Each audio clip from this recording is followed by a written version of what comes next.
Salut à toi, c'est Shine, j'espère que tu es toujours focus. Aujourd'hui, je vais te parler de l'intelligence dans notre société. L'intelligence aujourd'hui, elle est vue comme un trait de faible, j'ai remarqué. Dans certains, euh, dans certains contextes, en fait, si jamais tu es étudiant, tu l'as sûrement déjà vécu. Lorsqu'on est dans une classe, il y a toujours ceux qui sont devant, qui sont intelligent, en gros. Après, l'intelligence, c'est très vaste, hein. L'intelligence, voilà, tu as capté, c'est parce qu'il y a sûrement d'autres mots pour décrire ça, mais euh, la volonté d'apprendre, je dirais plus. Parce que l'intelligence, c'est relatif. Mais dans une classe, il y a toujours ceux qui sont devant, qui ont plus de volonté d'apprendre que ceux qui sont derrière. Et lorsque, en fait, j'étais en formation, parce que dans le cadre de mon boulot, en fait, on a toujours 2 semaines de formation tous les 3 mois. Et on est dans une classe comme à l'école, et il y a ceux qui sont devant et ceux qui sont derrière et ceux qui sont au milieu, tu sais, c'est comme ça. Et moi, je suis toujours devant, tu vois, je me mets toujours devant, parce que quand je suis derrière, en fait, je suis pas à ma place, tu vois. Parce que quand t'es derrière, t'es tout le temps avec ceux qui... T'es souvent, en tout cas, avec ceux qui foutent rien. Donc, directement, même si toi, t'as envie de faire quelque chose, bah, eux tous, ils le font pas. Donc, si jamais tu le fais, eux, soit ils vont dire, ouais, pourquoi tu le fais? Ouais, ils vont te... Bon, ils vont te déconcentrer. Donc du coup, moi je reste toujours devant, avec les calmes, et ça se passe bien. Et un jour, euh, il y avait une fille, enfin une femme plutôt, hein, qui était à l'arrière. Et un jour, bah, elle voyait pas bien au tableau en fait, parce qu'elle était derrière. Et du coup, bah, la formatrice, elle lui a dit, bah écoute, viens devant, tu verras mieux. Vous savez ce que la femme a répondu? La femme, hein, attention, hein, une femme avec des enfants et tout. Elle a répondu, ah non, c'est la honte de se mettre devant.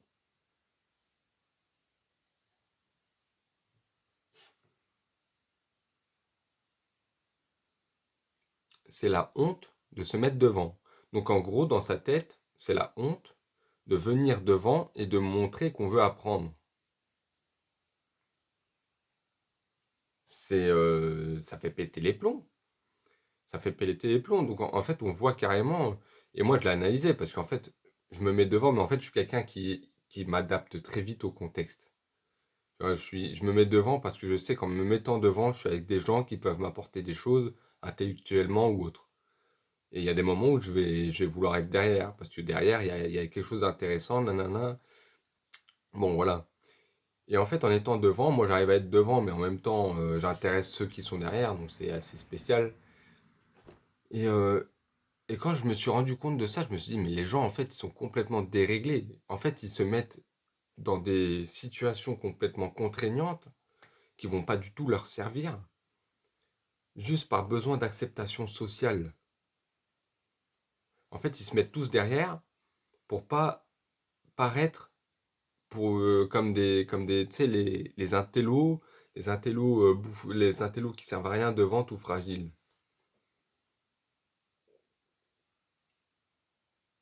Alors que ça n'a rien à voir. Et c'est dommage. Et en fait, notre société, elle est dirigée vers ce schéma de pensée. Et ça, c'est triste. Il ne faut surtout pas que vous rentiez là-dedans. Si vous faites partie de ces gens à toujours vous mettre derrière, parce que vous êtes timide, parce que vous n'avez pas envie de travailler, ou à blâmer ceux qui sont devant, méfiez-vous. Ceux qui sont devant vont peut-être un jour être vos patrons. Ah, attention. Ah, bon là, j'extrapole, mais faut pas que vous vous dirigez vers ce schéma de pensée parce que vous avez beaucoup à perdre. Si vous vous mettez derrière, mettez-vous derrière pour une raison précise, d'accord?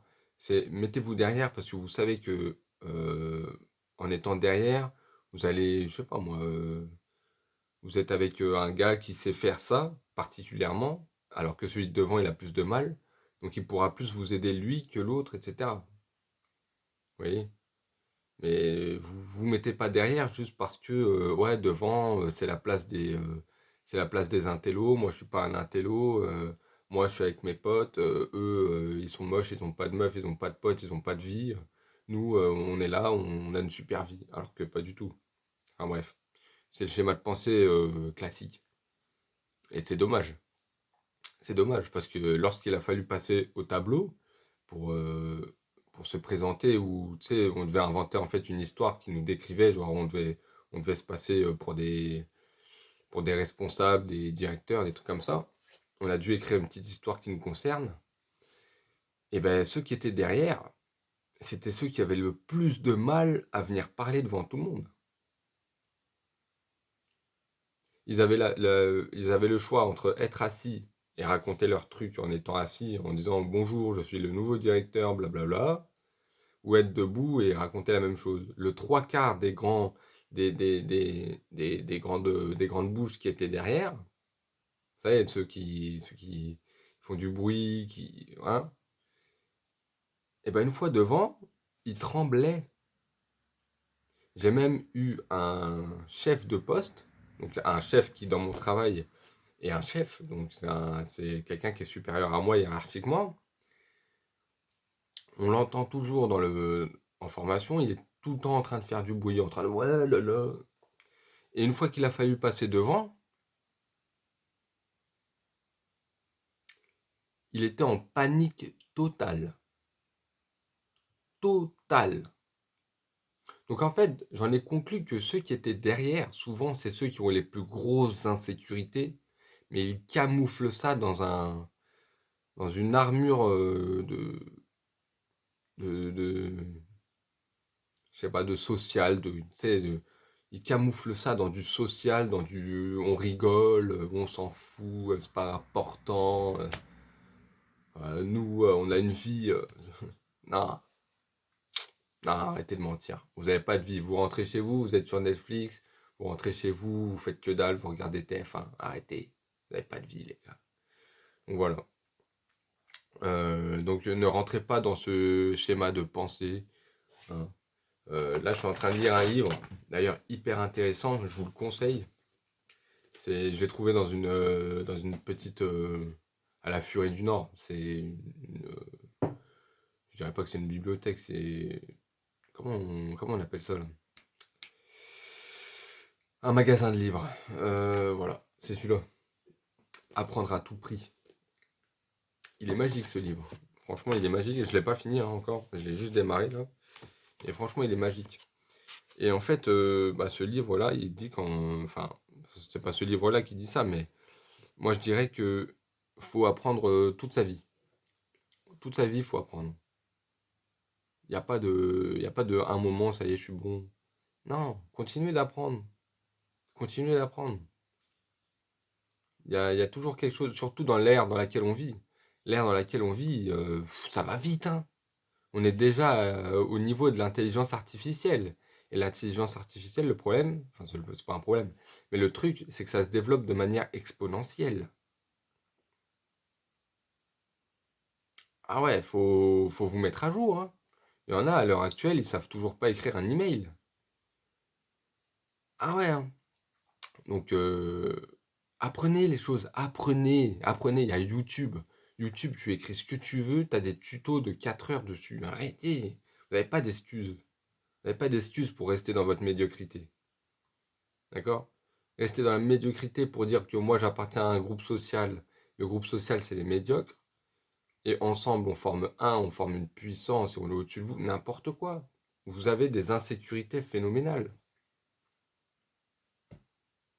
Voilà. Donc dorénavant, quand vous serez dans une classe ou dans un environnement type scolaire, vous pourrez analyser les choses et en déduire certaines choses et peut-être même apprendre certaines choses aux gens et leur expliquer comment les choses fonctionnent. Parce que vous verrez que la plupart du temps, c'est des gens qui en fait ne comprennent pas et ne veulent pas comprendre. Parce que le plus dur, c'est pas de comprendre ou de ne pas comprendre. Parce qu'une fois que tu as compris, tu as compris. Mais une fois que tu comprends pas, tu as deux choix. Ou tu lâches l'affaire, ou tu essayes de comprendre. Et c'est le fait d'essayer de comprendre qui devient compliqué. Et ceux qui sont à l'arrière, souvent, pas toujours, mais souvent, c'est ceux qui ne veulent pas essayer de comprendre. Et vu qu'ils comprennent pas du premier coup, ben ils se disent non, moi je comprends pas, c'est mort. À ça, ils rajoutent ouais, ça sert à rien, ouais, nanana, et voilà, c'est bon. Ne pensez surtout pas comme ça. Apprenez toujours, apprenez toujours tout ce que vous pouvez apprendre, hein. C'est que ça serve ou que ça sert pas, j'ai envie de dire. C'est le fait d'apprendre à apprendre qui est important, hein, parce que dans l'ère dans laquelle on vit, ça va tellement vite que il faut se mettre à jour tout le temps, il faut comprendre les choses, il faut être curieux, soyez curieux. Soyez curieux, ne sortez pas de chez vous avec un cerveau complètement vide en train de scroller sur TikTok, s'il vous plaît. S'il vous plaît, on est la génération la plus dépressive de ce monde.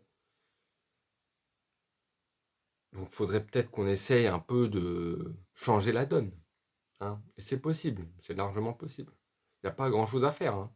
Du sport, lecture constructive, euh, méditation, euh, et on retire les distractions. Si déjà tu fais ces 4 choses-là, il y a de fortes chances pour que tu vois que ta vie change drastiquement. Drastiquement.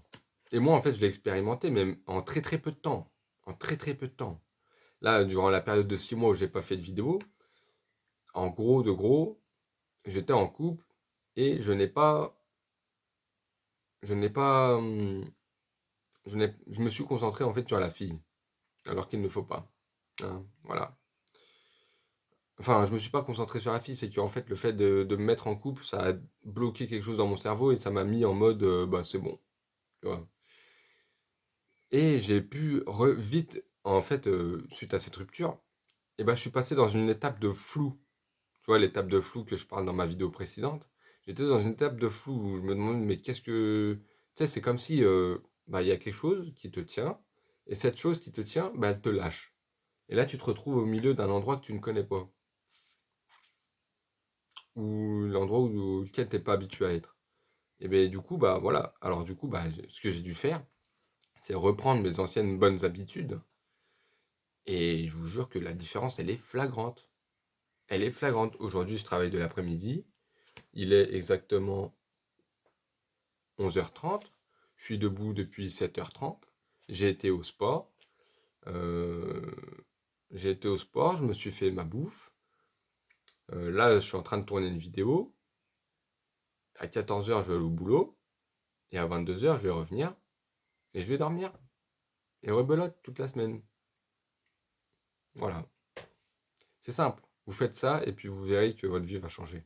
Allez, je vous laisse, restez concentrés, profitez du soleil, il va pas tarder à arriver. Chez moi, il n'est pas encore là vraiment, mais c'est le nord, c'est normal. Et peace.